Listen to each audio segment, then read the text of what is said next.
Hi friends, welcome back to our channel. ఇప్పటి వరకు కనుక నా ఛానల్ని సబ్స్క్రైబ్ చేయకుండా ఉంటే ఇప్పుడే సబ్స్క్రైబ్ చేయండి.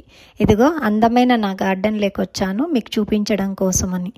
చెట్లు మొత్తం పడిపోయే అంత క్రాప్ వచ్చింది చూడండి. ఫ్లవర్స్ కోసే టైం లేక కొన్ని ఫ్లవర్స్ అయితే వాడిపోయాయి. రిమైనింగ్ అన్నీ ఎంత ఫ్రెష్గా ఉన్నాయో చూడండి.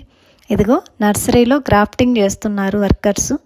ఇలా గ్రాఫ్టింగ్ చేసిన ప్లాంట్స్ తోటి మనం గార్డెన్ స్టార్ట్ చేస్తే ప్లాంట్స్ పెంచుకుంటే చాలా బాగా క్రాప్ వస్తుందన్నమాట. అందుకే నేను గ్రాఫ్టింగ్ ప్లాంట్స్కే ఎక్కువ ప్రిఫరెన్స్ ఇస్తాను. చూడండి, నేను రెగ్యులర్గా వెళ్ళే నర్సరీ ఇది. సో ఏ రోజుకి ఆ రోజు ఆర్డర్ని బేస్ చేసుకొని నోట్ చేసుకొని వెళ్ళి ఇలా కవర్స్లో ఒక్కొక్క కలర్ ఒక్కొక్క కవర్లో పెట్టుకొచ్చుకుంటాను. కనకాంబరం, బంతి, చామంతి 10 కలర్స్ అన్నమాట. సో దీన్ని బేస్ చేసుకొని ఒక్కొక్కరు ఒక్కొక్క కలర్ 3 to 5 ప్లాంట్స్ 10 ప్లాంట్స్ అలా బుక్ చేసుకుంటారు. ఇదిగో బంతి ప్యాకింగ్ చేస్తున్నాను చూడండి.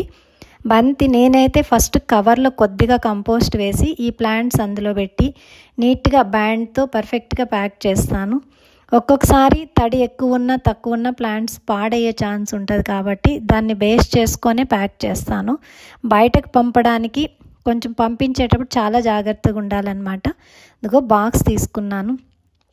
బాక్స్కి చుట్టూ హోల్స్ కూడా పెట్టుకున్నాను అనమాట. కొద్దిగా గాలి పోతే 5 to 7 days అయినా ప్లాంట్స్ ఏం అవ్వవు అనమాట. ఇదిగో ప్యాకింగ్కి మొత్తం అంతా సిద్ధం చేసుకున్నాను అనమాట.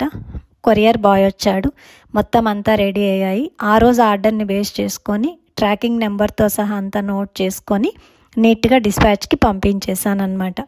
ఏదైనా కానీ మనం బయట పంపించేటప్పుడు అది చేరే వరకు జాగ్రత్తగా ఉండాలి కాబట్టి ఒరిస్సాకు పంపిన ప్లాంట్స్ 8 days అయినా చాలా బాగా హెల్దీగా వెళ్ళాయి. సో నేనైతే చాలా హ్యాపీ అండి. మీకు కనుక నచ్చినట్లయితే వీడియో లైక్ చేయండి. Thank you friends.